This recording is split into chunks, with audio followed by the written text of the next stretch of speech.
शब्द दिल्याप्रमाणे मी वड्याची कृती इथे घेऊन आलेलो आहे आणि शब्द दिल्याप्रमाणे तुम्ही सगळं व्यवस्थित लिहून घेतलं असावं अशी मला म्हणजे शंका नाही पण म्हणजे खात्री आहे. बरोबर ना? ओके. आता आपण बनवणार आहोत वडे.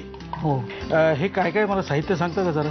आता हे वड्याचं पीठ तयार केलेलं आहे. ओके. ह्याच्यात समजा 1 किलो तांदूळ असतील ना तर आम्ही हे हाताने माप एवढे एवढे हे गहू एवढी उडदाची डाळ म्हणजे साधारण 1 किलोला 200 ग्रॅम म्हणा हे मेन झालं. आणि मेथी थोडी टाकायची. ओके. म्हणजे बाधत नाहीत फुटायला. ओके. म्हणजे हे तुम्ही सगळे एकत्र करून तयार केलेलं पीठ आहे वड्यात. आणि हे पाणी घालून त्यात पाणी त्यात गरम पाणी घालतात म्हणजे. बरं. गरम पाणी. हो गरम पाणी घालायचं आणि त्याच्यात नंतर मी मळतो ना तेव्हा मीठही टाकलेलं आहे. वाटलं तर मीठ घालायचं. थोडं घातलेलं बरं बरं पडतं.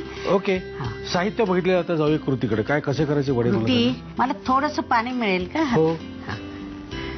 ते पीठ चिकटतं ना म्हणून थोडं हाताला पाणी लावायचं असं.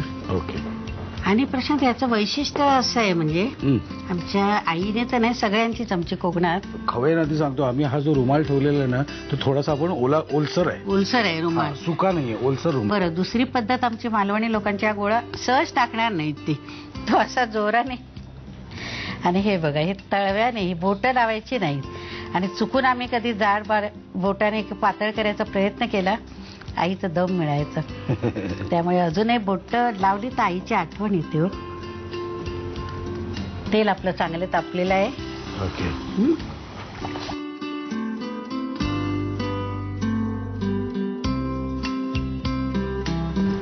First class. बस आधी कुठे झाले? बरं. आता काय आमच्या खवयानं कळलं कसं बनवायचं ते.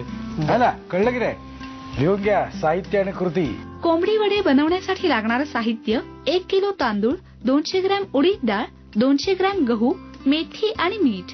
कृती: तांदूळ, उडीद डाळ, मेथी आणि गहू भरडून पीठ करून घ्यावं. गरम पाण्यामध्ये हे मिश्रधान्याचं पीठ आणि मीठ घालून पीठ मळून घ्यावं. ओलसर कापडावर तयार पिठाचे वडे थापून ते खरपूस तळून घ्यावेत.